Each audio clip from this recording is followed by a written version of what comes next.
ሰሞኑን ዩናይትድ አረብ ኤሚሬት ከሼክ መሐመድ ቢን ዛይድ ጋር ስንወያይ ኢትዮጵያ ውስጥ የእስልምና ኢንስቲትዩት መክፈት እናስባለን፣ ምን ታግዘናለህ አልኩት። ብዙ እናግዛችኋለን፣ ምን ትፈልጋላችሁ? ማስተማርም እናስባለን አለኝ። አይ እንድታስተምሩን አንፈልግም፣ እናንተ ዲን ጠፍቶባችኋል።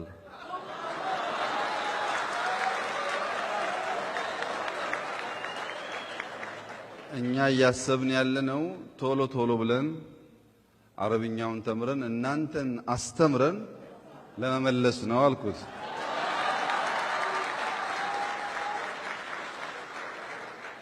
ለምን እንደዛ አሰብክ አለኝ። ሁለት ነገር ነው የነገርኩት። እስላም ሰላም ለሁሉ የሚል አስተምሯል።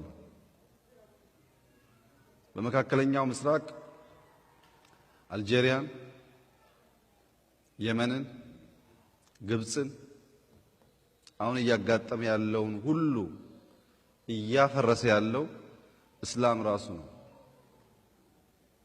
እስላምን የሚያፈርስ እስላም፣ እስላምን የማይገነባ እስላምን የማያግዝ እስላም እናንተ ውስጥ ስር እየሰደደ ነው ያለው።